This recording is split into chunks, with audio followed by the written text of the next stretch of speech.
জানি না, উনি ওই জন্য হয়তো ওনার অনারেবল অফিস পাঠিয়েছেন, তাতে কোনো আপত্তি নেই। কিন্তু ঘটনা হচ্ছে যে উনি যে ইনফরমেশনগুলো পাঠিয়েছেন সেইগুলো আমরা অলরেডি জানি। কারণ আজকে আমি অবশ্যই জানি যে আমি বিধানসভায় শপথ না নিয়ে বিধানসভার অ্যাসেম্বলি আমরা অ্যাটেন্ড করতে পারবো না, আমরা ভোট করতে পারবো না। তো সেই জন্যেই আমরা সই করতে পারছি না। উনি ওনার অ্যাসেম্বলিতে অসুস্থ মানুষকে অন্য পাশের বিধানসভার এমএলএকে দিয়ে সই করাচ্ছেন।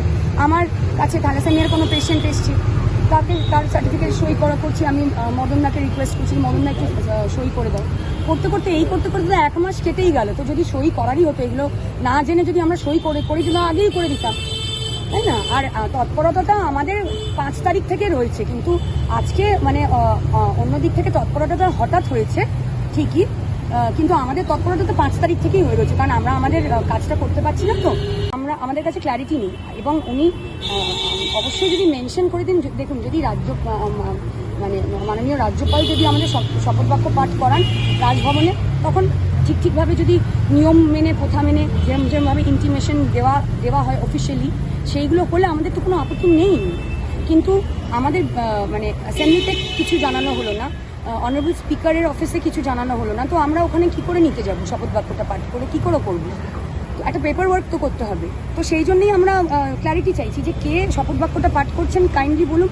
আর বিধানসভায় ইন্টিমেশনটা না যদি ওনারা দেন, তাহলে আমরা শপথ বাক্যটা কীভাবে পাঠ করবো? পেপার ওয়ার্ক তো আমাদের মানে অ্যাসেম্বলির অফিস করবে। তো একটা সিম্পল জিনিস, মানে এটা তো কোনো যুদ্ধ না, মানে আমরা তো কোনো অন্যায় করিনি। মানুষের ভোটে নির্বাচিত হয়ে কি আমরা অন্যায় করেছি? এসে আপনি শপথ বাক্য পাঠ করান, এবং আগামীকাল আমি এবং ভবনগুলার ইলেক্টেড এমএলএ বলতে পারবো কিনা এখনো বুঝতে পারছি না, শপথটা তো নিতে পারিনি দুর্ভাগ্যক্রমে।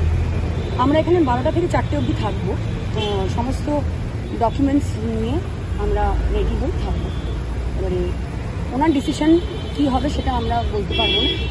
আমরা রেডি আছি মানে শপথ বাক্য পাঠ করার জন্য। আপনাদের আজকে এই আবেদনই করেছি যে আমাদের শপথ বাক্যটা যাতে পাঠ করানো হোক, এবং একটা ক্ল্যারিটি যদি আমাদের দেওয়া হয় তাহলে ভালো হয়। যে আমরা তো ওনার কাছে যে চিঠিটা গতকালকে আবেদন করেছিলাম, যে যদি আমাদের অনারেবল স্পিকারকে উনি অথরিটিটা দেন, এটা এই কারণেই আমরা বলেছিলাম, কারণ তার আগের চিঠিটা, ফার্স্ট চিঠিটাতে অনারেবল গভর্নর এই কথা বলেছিলেন যে উনি যাকে অ্যাপয়েন্ট করবেন বা অথরাইজ করবেন, তিনি আমাদের শপথ বাক্য পাঠ করাবেন রাজভবনে।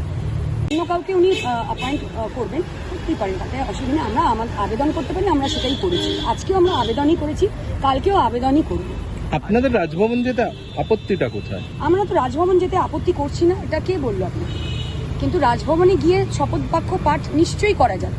কিন্তু দেখুন, মানে অনারেবল গভর্নর উনি আমাদের কনস্টিটিউশনাল হেড, তো সেখানে আমরা এক্সপেক্ট করব যে আমরা ওনার থেকে শিখবো। তো আমরা এটা কি করে বুঝবো যে ওনার অনারেবল অফিস থেকে যে লেটারটা আমাদের কাছে আসবে সেটার কোনো ইন্টিমেশন বিধানসভায় দেওয়া হবে না? এটা তো মানে এটা হয় কিনা আমি তো জানি না, কারণ শপথ বাক্য তো আমি একা ওখানে গিয়ে পাঠ করে নিলে হবে না, ওটার একটা পুরো প্রসিডিয়ার আছে। তো আমি যে অফিসে বসবো, যে অফিসের জন্য ওথ নিতে যাচ্ছি, সেই অফিসকেই জানানো হলো না। তো এটাই তো আমার মনে হয়, জানি না নিয়মের বাইরে বা প্রথার বাইরে হচ্ছে, আমি হয়তো জানি না হয়তো।